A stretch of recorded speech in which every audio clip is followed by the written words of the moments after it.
Hey guys, welcome to Pokemon Colosseum, one of the best Pokemon games on the GameCube. Well, actually, it's like one of the two only Pokemon games on the GameCube because there's actually three, but one of them just a box simulator.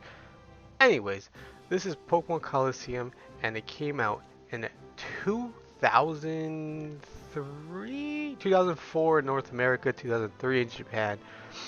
It was developed by Genius Sonority, and fun fact, it's like one of the only Pokemon games where you can't catch random Pokemon. And all the Pokemon battles are double battles, meaning 2v2. Um, but this game, you can only snag Pokemon, meaning that you can steal your opponent's Pokemon. You know, not really the traditional sense of you running up into a grass patch and catching a random encounter. This, you have to go up to a trader, and if they had something called a Shadow Pokémon, you would have to snag them and purify them later on. This was because of the criminal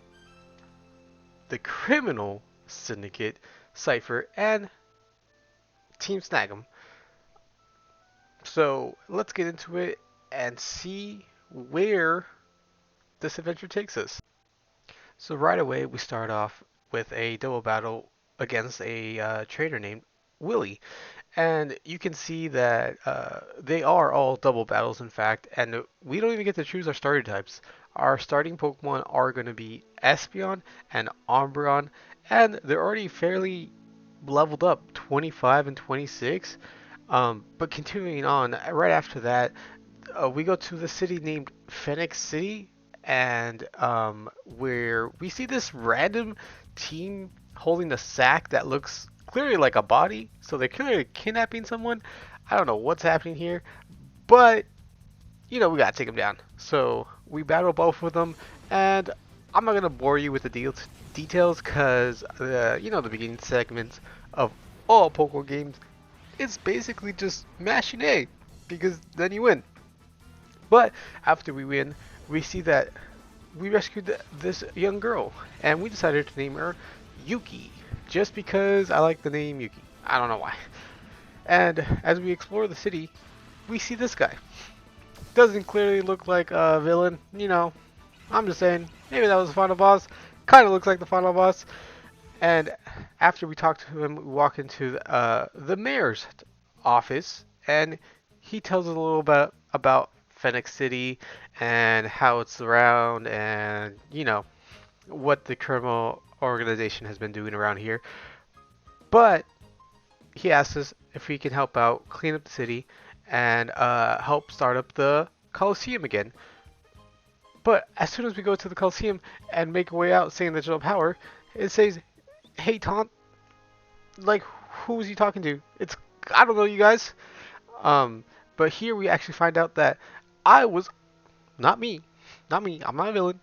The character I'm playing as was actually a part of Teen Snag'em, but we rebelled because we figured out that we don't want to be the baddies anymore. So they try to take us down. Don't you know that I have that main character energy? So I just psychic all of them. I don't even have psychic yet. I use Psybeam or Confusion. I don't remember which one, but they have poison types and pretty weak Pokemon, so it's just mashing A, and we win. Not that hard, honestly.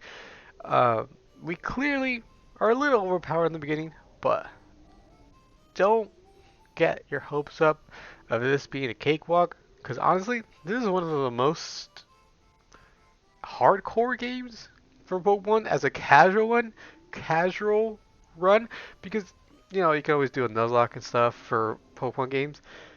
I would love to see someone Nuzlocke this game because there's very little Pokemon in this game. I think in total there is I 42, maybe even less. But there we see that we have no Pokeballs, and we go to the Pokemart, and the guy there at the Pokemart simply says, "Hey, the only person that sells Pokeballs is back at the outskirts where we met Ryder Willie." So we go back to the outskirts, and Luckily enough, they have 5 free Pokeballs.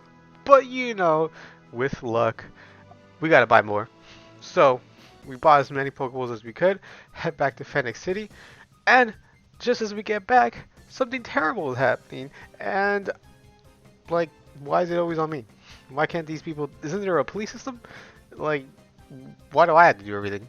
Anyways, we go back to the mayor's office to see that Mayor B is there.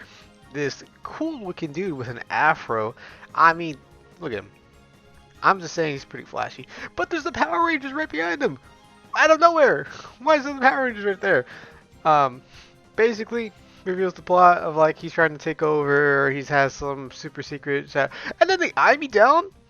Okay. Sure, bud. Sure. I totally wasn't going to go off on them. Anyways, I take it on these guys. So, they just feel the wrath of the A button of me just psychicking all of them. Because honestly, why are they eyeing me down like that? I'm going to take out my anger somehow. So I beat both of these guys up pretty easily, honestly. But anyways, getting back to it. I don't think I'm going to show much of the battles ahead of time. Maybe I'll show you just me beating them, like when the attacking move hits, because I don't want to bore you with all the details of me thinking of how to do the battles and stuff. If you want to see the complete, like me walking through it, playing the actual game, you can head over to my Twitch channel, which is this exact name, just over on Twitch. I tried YouTube, couldn't really figure it out, so I just kind of let it happen over there on Twitch because it's a lot friendlier to start off with than YouTube is. I don't know if you guys ever tried to live stream on YouTube, but it's a little hard, honestly. So yeah, if you guys want to go watch these runs in the full, go head over to twitch.com/TonyWow. I think that's my name. Anyways, we see the Power Rangers right now are blocking all the exits, and funnily enough, that each one of them has a starter Pokemon that we can choose. There are the Johto starters, so the blue would have Crocodile, the red would have Kulava, and then the green would have Bayleaf. And as you see, we chose Kulava just because I think a Fire Weasel is pretty cool, honestly. So, here you can clearly see how the Snag'em works. So, Yuki sees that it has a shadow aura around it, and we can then weaken it and throw a Pokeball at it. And that is the only type of Pokemon we can throw Pokeballs at. We can't catch any other Pokemon that aren't technically Shadow Pokemon because, well, you know, kind of cheating, I guess. Even though technically they're still part of the crime syndicate, so why wouldn't they be Shadow Pokemon? Unless it's like some sort of like medical stuff? I don't know. Anyways, we come here to Pirate Town, a no good town back in the slums, where we see that Dunking is becoming kind of a pushover, the mayor of this place, and we're trying to figure out why. Well, like, what's happening? He's clearly being manipulated in some way, but we don't know how yet. Anyways, we run through the town, and we ran through a whole bunch of random encounters. Not random encounters, random trader battles that have Shadow Pokemon, which were a Quagsire and a... I already forgot. Probably not that important because I'm probably not going to be using them, honestly. So, here we find out that the Pokémon Colosseum is closed. And we head back to Cal, where he knows why the power's not on anymore, and we need to know how to turn it back on.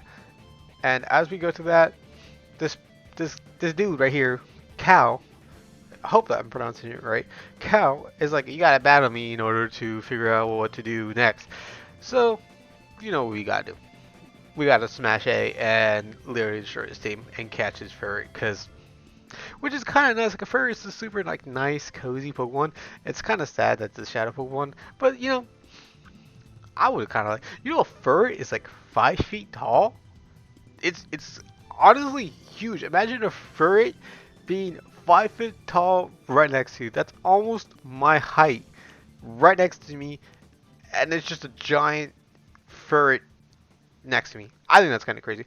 Anyways, we get back to it to Mayor B, where he's having a meeting with Nascor, where he clearly is giving some demands to Mayor B to take control of the situation. But we can't allow that. And as Mayor B continues his plan of trying to take control of Pirate Town, we have to figure out why the Colosseum has been shut down. So we need to take the Pokemon Colosseum challenge. But on our way there, we see that a scientist has collapsed outside of this building, which honestly always looks like RAM. I don't know if that's the right thing in a computer. You know, the little slot things that you put in a computer. Anyways, we see that the person inside is also knocked out, and Silva apparently stole. Not Silva. I'm sorry. That's the dude we're trying to help. Uh, uh, Mayor B's goons stole the gear. So we head back to the construction lot. We just borrow this gear. It totally wasn't like we stole it too. We just borrow this gear and give it back to the Duncan's group so we can start up the fan. Which good for them for using wind energy. You know, clean source of energy. Even though this looks like a super like scummy low downtown, but they're using wind energy. You know, renewable energy. Good for them. Anyways, after that, they finally trust us and understanding that we are not with the ciphers. So Duncan asks us to enter the Pokemon Colosseum so we can get some information of what's going on here. So that's exactly what we do. We go straight to the Colosseum and we see what we can do. And not to toot my own horn, but I'm a little overpowered. You know how it be with, gotta do the classic only raise one Pokemon, which is, well, so this is Gen 3 still. And Gen 3 has not had a lot of modern updates with Pokemon. So Psychic types are still kind of overpowered. And the Psychic is still kind of ruling over everyone. So as long as you have a good Psychic type, aka Espeon, we kind of win. So that's why even like a Steel type like Magnemite, we just use Psychic and we win. And look at that. We beat the Colosseum. Well, not the main Colosseum, just Pirate Town's Colosseum. And as we do that, we head back and we see that this mysterious guy, who clearly is from Cypher, says, oh, the winner of the Colosseum has to be recruited along to our syndicate. And he brings us along to this mysterious building off in the corner. And they were going to present us with a Shadow Pokemon. But they clearly don't know that I'm the guy. You know, the guy that's about to take down their whole syndicate. So, after they find out that I'm trying to take them down, they try to take me down. But, kind of backfires on them because I steal their Pokemon, Ayama. Which, then again, I am probably not going to use. Just to let you guys know, I mostly just used Umbreon and Espeon this entire run because it's kind of like a casual run. And, well, let's take a little detour from the story that's happening right now. So, right now, Duncan wants us to find his Pokemon that the Cyphers took, or maybe, whichever, and it's a Minun. So, that's basically what we're gonna do. We're gonna go run through a trainer gauntlet right now, and after the gauntlet, we see that, oh no, who's this on the ground? Why are they beating him up? And as we find out, that's Silva, and he was trying to take control, but he's not that guy. I'm that guy. So after saving his butt, I kind of, had the flex on them, take them out real good, because, equal rights, equal fights.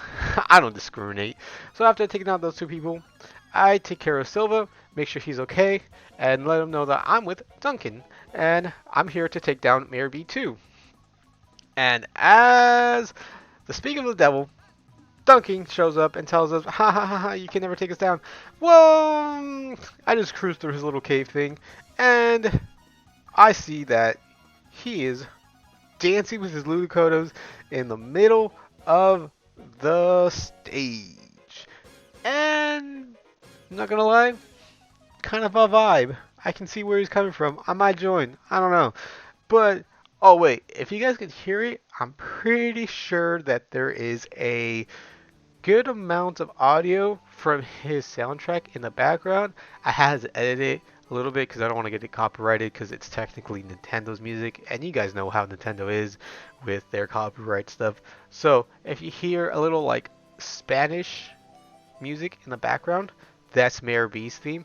And if you can't really hear it, I highly recommend you go to uh, look it up. Just look it up on YouTube and look up Mayor B's theme because it is a banger. Let me tell you, it's actually great. But after we beat him up with those locos and steal his pseudo, which is a great shadow Pokemon for him, honestly, because pseudo has like little maracas and he's kind of like Spanish or like a Spaniard, and he has I'm just saying, good effort on Nintendo. But after that, we find oh no, it wasn't a Plusle. I mean, it wasn't a Venom. It was a Plusle. See, I already forgot. After that, Duncan comes in to the rescue, and we see that Plusle has uh kind of like vibed with us and wants to join our group. So we kind of take him under our wing. Never gonna use him. Because fun fact, you can't catch Minum, and Plusle Minum were made for double battles, but you cannot have Minum in this game. So there's no point in having a Plusle because it's I mean, you could do a run with just Plusle, but honestly, it's not really worth it because it kind of just makes it harder on yourself. You're gonna have to do like a challenge run or something for it to be working. And as we enter this new town, we meet Yuki's grandparents, Eugene and the grandma. I do remember the grandma. She's not really useful because she's not really in the storyline. So, Eugene, did I just say Eugene? His name's Egon. It's literally right there. But Egon is a legendary Pokemon trainer, and guess what? He only has a Pikachu. Is this a reference to Ash Ketchum? Maybe, maybe not. Actually, there's been a lot of speculation that it is Ash Ketchum in the future, because the time stone. No, this is a Marvel. What am I talking about? The the relic that clears the hearts of Shadow Pokemon is actually a Celebi. And if you know anything about Pokemon, Pokemon Forever, it's actually the fourth movie, but it's spelled F-O-R instead of F-O-U-R. But it's the fourth. It's clever. It's clever. Just trust me. Anyways, it is Celebi, and if you don't know, Celebi is the time traveling Pokemon, and Celebi was the main part of the fourth movie, and it you actually see old Professor Oak and young Professor Oak because you go back in time, forward in time. Anyways, there's a whole theory on it. I'm getting sidetracked, but continuing on with the storyline, we take up what Aegon couldn't, and we capture his Hitmonlee. No, Hitmontop. I forgot his name. Anyways, we take it over, and we see that they wanted the time relic in order to stop the purification of Shadow Pokemon, and we get a lot of storyline here. Basically, they wanted to take over the time relic in order to stop purifying Shadow Pokemon, and that way they can make Ultimate Pokemon, which are the Shadow Pokemon, without ever being purified through the time relic. And here we see that Aegon had a friend here who has a old tale about Celebi. Basically, what I've been just telling you of how Celebi comes down with the time flu, how they know that Celebi is the Pokemon who purifies the Pokemon in this town. And honestly, it's pretty cool, but this is like the most nitty gritty of the game. This is the most story heavy game, or story part of the game right here. But as that happens, we get a notification that somewhere in Mount Battle, this new area, there's trouble afoot, and we have to go take it on. And Who would have thunk it? It's Duncan who needs your help. So, Mount Battle is a gauntlet of trainers.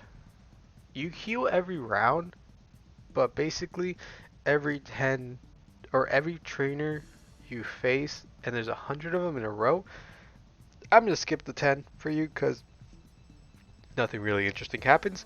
So we go all the way to the back and we see one of the Cypher head honchos. And it's Dakim. As you see, we kind of destroyed him. He's not really that good. The best thing he has is Entei, and luckily enough, I caught Entei in like the first Pokeball. So I literally just, and he just hops away. You know, Dakim, when I was younger, always reminded me of Donkey Kong. I don't know why. Maybe it's just his stance and stuff. Maybe they actually even use his Donkey Kong's model after him because he kind of just looks like Donkey Kong to me. But after that, Vander, the leader of Mount Battle, gives us a little something for helping him out clear out Team Cypher from Mount Battle. And with the Time Flute, we can now call upon the powers of Celebi to purify all the Pokemon we've had so far. And here's a quick little rundown of all the Pokemon we've purified. Also, just to be clear, I'm kind of just switching in Pokemon here and there just to keep it more lively during the stream. I'm not really like having a set team right now, so most of my team kind of just consists of Umbreon and Espeon with another Shadow Pokemon just in the background, and that's kind of why you just see all the Shadow Pokemon in the background getting purified, because just have more variety. But after that, we sneakily steal a key from a sleeping prisoner? Don't ask me why. But we see that there's a whole underground in Pirate Town. And this underground is run by another big baddie, Venus. And she clearly is trying to be a K-pop idol. Let's be real.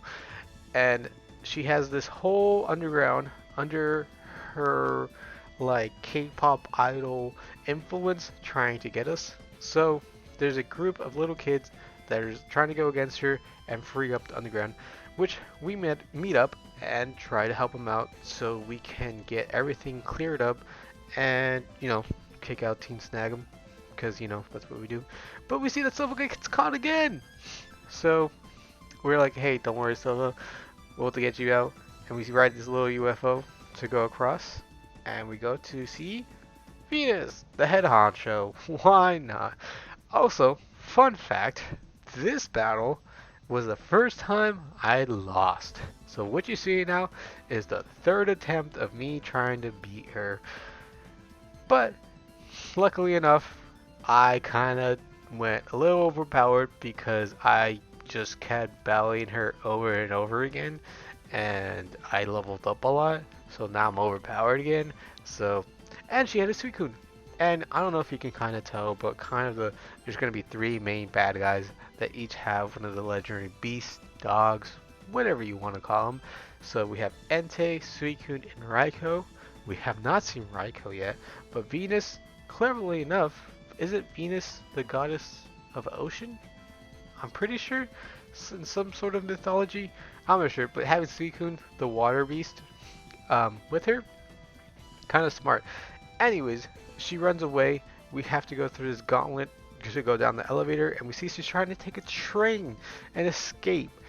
But we catch up to her, and we go in the train, and we see that there's nothing here, not even the tree. And then she just pops up right outside. So she tries to run away immediately again. I'm like, okay, we'll just chase after you again. And look at her. She drops the key like 2 feet away from her. Maybe have some pockets in your dress next time. So with the key, we're now able to take the train down the road into a new area, which is actually where we're trying to go to the main headquarters of Team Snag 'em now, so we can catch and stop the Shadow Pokemon from ever being made. So there's clearly the Shadow Lab right over there, but then they just blow it up. I guess you did. Oh, they just made a cavern. I thought they blew up the whole thing. And they blew up the camera, so we can't enter this way anymore. So we go back to the main entrance where we find the key back in the old cavern, which I don't know how they didn't see. But after going through the entire laboratory, we catch up to N. N is the third main baddie, the third main pillar, I guess you would say, to Team Snag'em. And as you see here, uh, I kind of went through that battle and I went really overpowered. I think I'm like level 60s here, so nothing was really giving me trouble anymore because I spent like 4 hours just doing mountain battle and we demolished his team. It actually felt so good to destroy his team because this part was actually pretty hard because I tried it once without leveling up and I got destroyed, literally destroyed. But after that, we catch him and we caught Raiko too, and we head to the main place that they built, where we have to face all the admins again, Dakim and Venus, with a brand new team. And just funny enough, if you didn't catch their other Pokemon, the Raiko, the Entei, or the Suicune, you have another chance here to see if you want to catch them, or you can catch them, because if you don't catch a Shadow Pokemon, I don't think I've ever mentioned this. If you don't catch a Shadow Pokemon, that's it. You don't have another chance to catch the Pokemon until past the end of the game. Like past the credits roll, you get the chance to catch the Shadow Pokemon, which I think is kind of annoying because like you can just kind of like mess everything up and not catch anyone. Well, continuing with the story, we destroy all of them again because we're overloaded right now, and nothing can stop us because I'm him. And look at us, we have a cape. When we have a cape, we just win. And look, it's totally not the final boss, Nascor. This is the first time we meet him again since the mayor's house. Which now thinking about it, why was he walking out the mayor's house? Doesn't it seem a little suspicious? But look, our old boss, Gonzap. He was our first boss when we were in Team Snag'em, and now he wants to join with Team Cypher in order to take us down. But he doesn't know that I've become a absolute beast and I can't be taken down at all anymore. So I snag his Pokemon and then I'm like, hey, no hard feelings, right? Because what is he gonna do? Nothing. So as I beat him, I head up to the final Colosseum, which is funny enough, only the third Colosseum in the entire game. For a game called Pokémon Colosseum, you do very little Colosseums in here. Anyways, we catch up to the final battle with Nascor, but he's the one to come up with us, so he wants to test our skills with a bunch of little battles that we kind of have to go through right now. But I'm not gonna bore you with that. So let's get to the battle with Nascor, and Nascor comes out here with a honestly pretty good team, but he doesn't know that I have a level 60 Entei and a level 70 Espeon at this point, so I kinda just destroy him. And what is this? The mayor? Look at him! Look at him! He's doing that walk, the walk, and who would have guessed it? The mayor is actually the main villain all along. Who would have thought it? Honestly, if you would have picked up the clues within the game, that's kind of obvious, but this little plot twist when I was a kid literally blew my head. I did not know that that was going to happen. And his team is actually, I almost lost to his team because of how well coordinated he has his team. So his team actually has strategy behind it, not just straight up power and just smacking you around. But I'm also pretty high level right now, and I'm using all the legendary beasts, so I kind of just take them out. And after taking them out, the police finally do their job, you know. And Aegon comes out of nowhere. Pikachu's ready to go. He's ready to throw down. Look at him. Look at him. He's about to take everyone out. And he's trying to escape in his little helicopter right now. But why? Because I just call him my boy. You see that? You see that? I just took out his helicopter. And who would have helped me but none other than the great, amazing, best Pokemon that ever lived, my best rainbow chicken named Ho-Oh. And Ho-Oh comes down and saves the day, because now he can't escape because he took out his helicopter. Look at him. Look at my big old rainbow chicken. He's so majestic. I actually love him. Anyways, that's Pokemon Colosseum in a nutshell. Thank you for joining me on this crazy journey. I know it might have been a little like informative or anything, but this is kind of how I want to do videos. We're kind of just a little voiceover and telling you my experience and how the stream went. But this is what I want to do with the channel, which is I want to be every GameCube North American game released. If there's a way I can sub or dub Japanese games, I would love to do that too. But for now, I don't know how to do that, and I'm very new to any of this, so I'm kind of just winging it at this point. Like this video right here took me like 2 months to make, not including beating the actual Pokemon Colosseum game. So this is Marbles, and right now it has every single North American GameCube game. So no European exclusive, Australian exclusives, or Japanese exclusives. It's just pure North American games because that's just how I know how to run games. And as you can see, that it's a little race that shows you the next game that I'm going to play. And right now, currently, how it works is there's a little, each marble is marked as a name, and they go through a course, and if it falls off the course, it is eliminated from the game, and it can no longer be chosen. So right now, as you can see, Beautiful Joe, nope. Hot Wheels, nope, nope, nope. And you see that it continues going and going and going until the next game is picked. And honestly, I think it's a really fun way on how to pick the next game. It keeps it random, keeps it lively, and it's coming up. I honestly thought this was going to be Beautiful Joe at the very end, but I didn't know how this little end part worked and how I think it was supposed to get kicked up into the fire, and then that's how it get chosen. But thank you guys so much for watching, and I really hope you enjoyed this video. And I'm sorry if the video is a little, all over the place. I'll try to. If you don't, I hope you think that this was scripted, because it was. It kind of sounds like I'm just rambling, but there's this. This was literally scripted. This is kind of just how I talk. But as you see, the next game I'm going to play is SpongeBob SquarePants the movie, not the Battle for Bikini Bottom, the movie. Well, thank you guys for watching. I'll catch you next time. Hopefully it won't take another 2 years for the